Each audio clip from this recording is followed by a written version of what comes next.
한 2년 전에 엘리의 책이라는 미래 영화를 본 적이 있습니다. 엘리는 히브리어로 나의 하나님이란 뜻입니다. 그래서 제목을 우리나라 말로 하면 나의 하나님의 책, 이런 영화입니다. 영화 얘기는 세계 핵전쟁 이후에 모든 것이 파괴되고 세계가 황무지처럼 된 상황에서 30년 후에 엘리라는 이름을 가진 사람이 인류를 다시 살리기 위해서 성경의 마지막 사본을 안전한 곳으로 전달해야 한다는 사명을 받고 서부로 걸어서 가는 도중에 카네기라고 이름하는 부자를 만나게 됩니다. 그는 황량한 땅에서 구하기 힘든 마실 물을 파는 것으로 그 마을과 사람들을, 갱들을 동원해서 군림하는데, 그를 위해서 일하는 사람들은 핵 전쟁으로 인해서 눈이 멀거나 아니면 혀가 잘린 사람들이었습니다. 그래서 불평하지 못하고 그렇게 그를 위해서 살고 있던 그런 마을을 지나게 되었습니다. 그래서 그 카네기는 그 사람들을 더 잘 다스리기 위해서 세계 공산 지도자들의 책을 읽고 있었는데, 성경이 가진 놀라운 힘을 그도 알았기 때문에 성경을 계속 찾고 있었습니다. 그 사람이 성경을 갖고 싶어 했던 이유는 뭐냐면, 사람들이 성경을 귀하게 생각하기 때문에 그 성경이 가진 그 힘을 이용해서 더 많은 사람들을 자기 수하로 유인할 목적으로 성경을 갖고 싶어 했습니다. 엘리가 그곳을 막 떠난 후에 엘리가 성경을 가지고 있다는 사실을 카네기가 알게 되었습니다.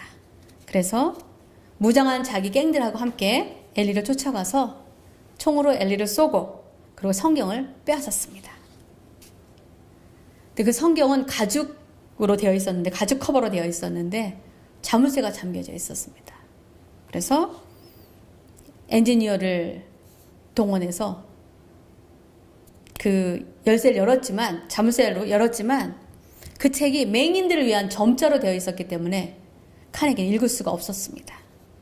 그런데 태어날 때부터 장님이었던 자기랑 같이 살고 있는 그 여자에게 그 책을 읽어보라고 하는데, 그 여자는 오랫동안 이 카네기로부터 어뷰즈 당했기 때문에 그 책을 읽어주지 않았습니다. 다 잊어버린 것처럼 행동해서 그 책을 읽을 수 없다고. 그래서 그 성경은 그 카네기에는 아무 의미가 없게 되었습니다. 그동안에 총을 맞은 엘리는 다시 살아났고, 서부 샌프란시스코에 있는 알카트로 디아즈라는 천혜의 요소, 지금은 굉장히 든든한 교도소가 있는데, 그 교도소를 그 미래 영화에서는 이 서물이 되어 있는 곳이기 때문에 거기가 가장 안전하게 책을 보관할 수 있는 곳이라고 생각하고, 거기에 큰 도서관이 있어서 그 도서관에서 모든 파괴된 책들을 다 다시 만들었는데 성경만은 이 사본이 없어서 복원을 못했다고 합니다. 왜냐하면 지구가 그런 식으로 이 사람들이 너무 많이 죽고 멸망할 것 같으니까 사람들이 하나님이 안 계시다고 생각하고 하나님의 책을 다 일부러 전부 다 불태웠다는 것입니다. 그래서 책이 남지 않았는데 이 점자책 하나를 이 엘리가 찾아서 거기에 이제 전해 주었습니다.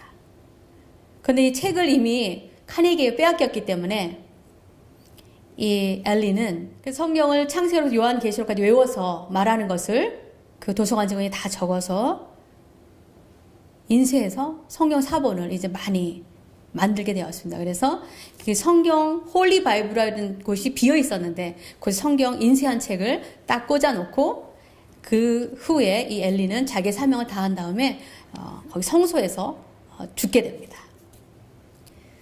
이 영화 내용은 하나님의 말씀이 인간에게 최후의 희망을 주고, 하나님의 말씀은 인간의 힘으로 파괴되지 않고, 그리고 하나님은 하나님의 사람 항상 남겨두어서 그의 말씀이 전해지게 한다는 메시지를 담고 있습니다. 세계에 수많은 책들이 있습니다. 무소민에 제가 처음 왔을 때 전 사역을 위해서 가구들을 하나도 가져오지 않고 책을 많이 갖고 왔습니다. 책이 제 사역에 필요할 거라 생각했는데, 이삿짐을 옮기는 외국분이 저에게 직업을 물어보았습니다. 이삿짐을 나르다 보니까 조그만 박스에 무거운 것들이 너무 많이 들어있어서 금방 책이라는 것을 그분이 알았습니다. 저에게 교수냐고 물어보길래 아니라고 대답하고 직업을 얘기해 주지는 않았습니다. 근데 여기서 도착해서 그 사람이 다시 짐을 나르면서 저에게 다시 직업을 물어보는 것이었습니다. 왜냐하면 토론토에 있는 저희 집도 보았고 또 여기 와서 이 시골에 온 것이 되게 의아하다고 생각했던 것 같습니다. 그래서 제가 목사라고 얘기를 했더니 no wonder 그렇게 얘기를 하더라고요. 그래서 이 선반에 저도 많은 책이 있지만 한 권만 선택하라고 한다면 저는 성경책을 선택할 것입니다. 왜냐하면 다른 모든 책들은 성경의 일부분에 대해서 기술하고 있기 때문입니다. 하나님의 성경책과 비교될 수 있는 책은 없다고 저는 생각합니다. 디모데후서는 AD 66년에 쓰여진 바울의 마지막 편지입니다. AD 64년에 로마에서 큰 불이 났었는데 당시 로마의 황제였던 네로가 그 불이 난 원인을 크리스찬들이 했다고 그걸 돌리고 그리스도인들을 가혹하게 핍박했습니다. 그래서 그 당시에 교회 대표자였던 예수님의 제자 베드로가 붙잡혀서 AD 65년에 십자가에 못 박혀 죽었습니다. 그리고 로마랑 유럽에 그리스도교를 전파했던 사도 바울이 예수가 모든 왕이며 또 다시 세상을 심판하기 위해서 곧 올 것이라는 메시지를 전했기 때문에 바울을 찾고 있었습니다.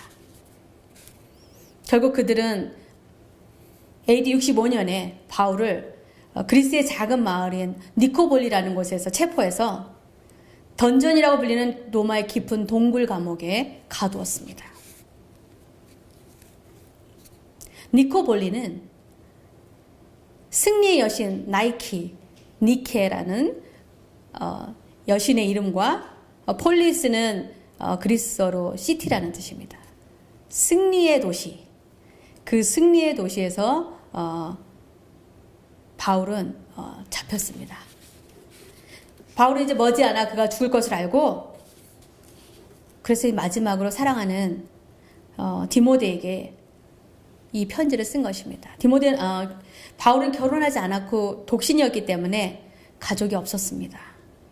그렇지만 자기 제자였던 디모데를 아들처럼 사랑했고 그래서 그 디모데에게 마지막 유언처럼 이 디모데 후서를 쓴 것입니다.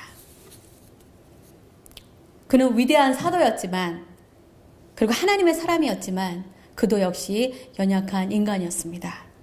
그래서 추운 지하 독방 감옥에서 너무 외로웠고 그래서 에베소 교회의 목사였던 디모데에게 어서 빨리 나를 만나러 와달라고 디모데후서 4장에 4번이나 이야기를 합니다. 그리고 바울이 이렇게 자기가 핍박받는 것처럼 디모데 너도 이제 머지않아 핍박을 받을 것이다. 잘 견뎌내라고 디모데후서 3장 12절에 이렇게 말합니다. 무릇 그리스도 예수 안에서 경건하게 살고자 하는 자는 박해를 받으리라. 그런 박해를 극복하고 견디기 위해서는 바울이 디모데에게 14절 15절에 또 이렇게 얘기합니다. 하나님의 말씀을 붙들고 바로 서야 한다고 권면합니다. 너는 배우고 확신한 일에 거하라. 너는 내가 누구에게서 배운 것을 알며 또 어려서부터 성경을 알았나니 성경은 능히 너로 하여금 그리스도 예수 안에 있는 믿음으로 말미암아 구원에 이르는 지혜가 있게 하느니라. 모든 신자들이 신앙의 여정 속에서 같은 경험을 하는 것은 아닙니다. 그러나 하나님의 성경 말씀은 우리 모두에게 동일하게 주어졌습니다. 그래서 성경은 예수 그리스도를 믿는 우리들에게 기준이 되는 것입니다. 성경이 유일하신 하나님이 자신을 계시한 책이라는 것을 우리는 믿는 것입니다. 성경 16절 17절 오늘 말씀에서 성경의 기능을 가르쳐주고 있습니다. 모든 성경은 하나님의 감동으로 된 것으로 교훈과 책망과 바르게 함과 의료 교육하게 유익하니 이는 하나님의 사람으로 온전하게 하며 모든 선한 일을 행할 능력을 갖추게 하려 함이라. 성경은 영화에서 나온 카네기처럼 비신자들에게는 별 의미가 없습니다. 그러나 하나님에 대한 신앙을 가진 신자들에게는 놀라운 책입니다. 왜냐하면 그것은 하나님의 영으로 기록되었기 때문입니다. 그래서 성경의 가르침을 진실하게 믿는 사람들에게는 하나님의 말씀이 우리 삶에 살아서 역사합니다. 우리가 아무리 과학이나 첨단 기술 등을 통해서 새로운 것들을 발견한다 하더라도 하나님이 만드신 이 세상과 이 광대한 우주를 다 알아낼 수는 없습니다. 진리를 추구하려는 우리의 궁극적인 결론은 성경에서 찾을 수 있습니다. 어떤 사람은 명상을 해보고, 어떤 사람은 다른 신들에게 또 빌어보고, 또 어떤 이들은 점을 치는 사람에게 또 가보고, 또 어떤 사람들은 자기의 신념이 곧 진리라고 믿는 사람들이 있습니다. 그러나 히브리서 4장 12절 13절에 이렇게 성경은 말씀하십니다. 하나님의 말씀은 살아있고 활력이 있어 좌우의 날선 어떤 것보다 예리하여 혼과 영과 및 관절과 골수를 찔러 쪼개기까지 하며 또 마음의 생각과 뜻을 판단하나니 지으신 것이 하나도 그 앞에 나타나지 않음이 없고 우리의 결산을 받으실 이의 눈앞에 만물이 벌거벗은 것까지 드러나느니라. 하나님 앞에 감출 수 있는 것은 아무것도 없습니다. 사람들은 자신의 경험과 지식 그리고 통찰력을 바탕으로 성경을 다양한 방법으로 해석할 수 있습니다. 그러나 우리는 우리 신앙의 표준인 성경을 가지고 있기 때문에 하나님의 말씀을 믿고 읽고 묵상하고 그 가르침대로 살아가려고 할 때 하나님은 성경을 통해서 우리에게 말씀을 깨닫는 지혜를 주십니다. 그리고 영원한 생명을 얻는 방법과 또 하나님 나라에 가는 법도 가르쳐 줍니다. 하나님의 말씀의 힘을 알고 있는 신자들과 교회는 성경을 개별적으로 필사하거나 또 여러 사람이 돌아가면서 필사하는 운동을 하기도 합니다. 전에 있던 교회에서는 창세기부터 계시록까지 성경을 조금씩 교인들이 돌아가면서 썼습니다. 그리고 어떤 분은 정성껏 노트에다가 그 성경 말씀을 적어서 자녀들에게 책을 만들어서 유산으로 주기도 합니다. 하나님의 말씀에 대한 헌신적인 노력과 열정은 하나님은 절대 잊지 않으십니다. 많은 분들이 성경을 필사하는 도중에 정말 놀라운 일들을 경험했다고 간증하는 것을 많이 들었습니다. 저도 그런 부모의 신앙이 후손들에게 전해질 것을 믿습니다. 그래서 저도 설교를 준비하면서 성경을 쓰기로 결심을 했습니다. 조금씩 써서 우리 자녀들에게, 제가 너무 나이 들어서 쓰면 오래 걸릴 것 같아서 저도 우리 자녀들에게 하나님의 생명의 말씀을 전해줘야겠다고 생각했습니다. 우리가 갖고 있는 돈을 주는 것이 아니라, 집을 주는 것이 아니라 그런 모든 것들의 공급자 되신 하나님에 대해서 알려주기를 원하기 때문에 그렇습니다. 디모데의 진실한 신앙은 할머니 로이스와 또 어머니 유니스의 가르침에 바탕을 두고 있습니다. 그의 신앙은 할머니와 어머니로부터 물려받았는데 바울은 그들의 헌신적인 디모데에 대한 성경적 가르침과 신앙을 칭찬했습니다. 너의 할머니 로이스, 너의 어머니 유니기로부터 받은 그 신앙을 잊지 말라고 하는 것입니다. 바울이 얼마나 많은 제자를 키웠겠습니까? 그렇게 많은 선교 여행을 하고 많은 교회를 세웠는데 바울이 선택한 사람은 디모데였습니다. 디모데의 신앙이 순결하고 그리고 진실했다고 바울은 얘기합니다. 어떤 사람들은 축복, 기적, 치유, 예언 그런 것들을 말씀보다 더 추구하는 사람들도 있습니다.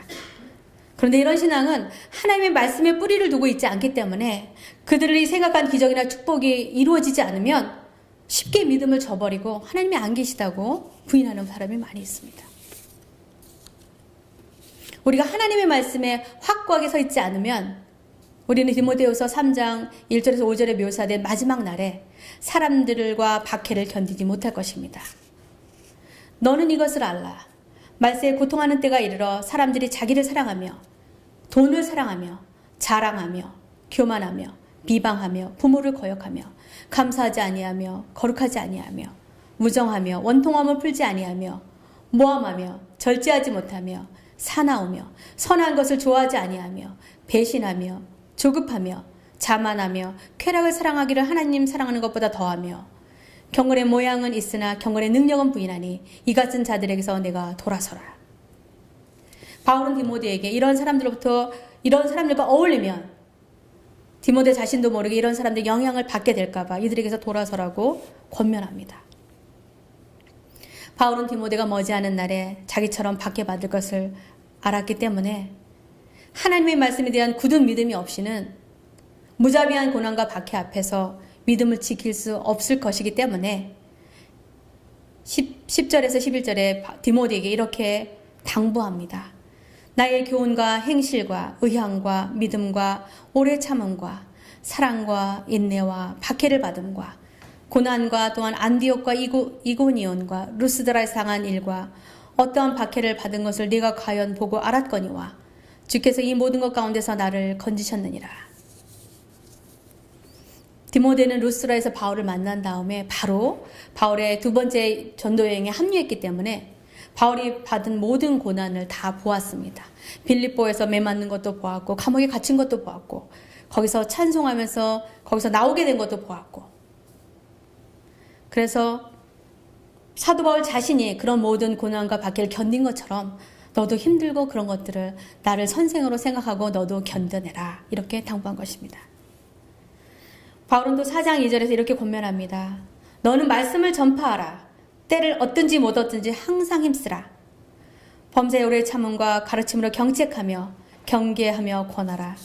때가 이르르니 사람이 바른 교훈을 받지 아니하며 귀가 가려 자기의 사욕을 따를 스승을 많이 두고 또 그 길을 진리에서 돌이켜 허탄한 이야기를 따르리라.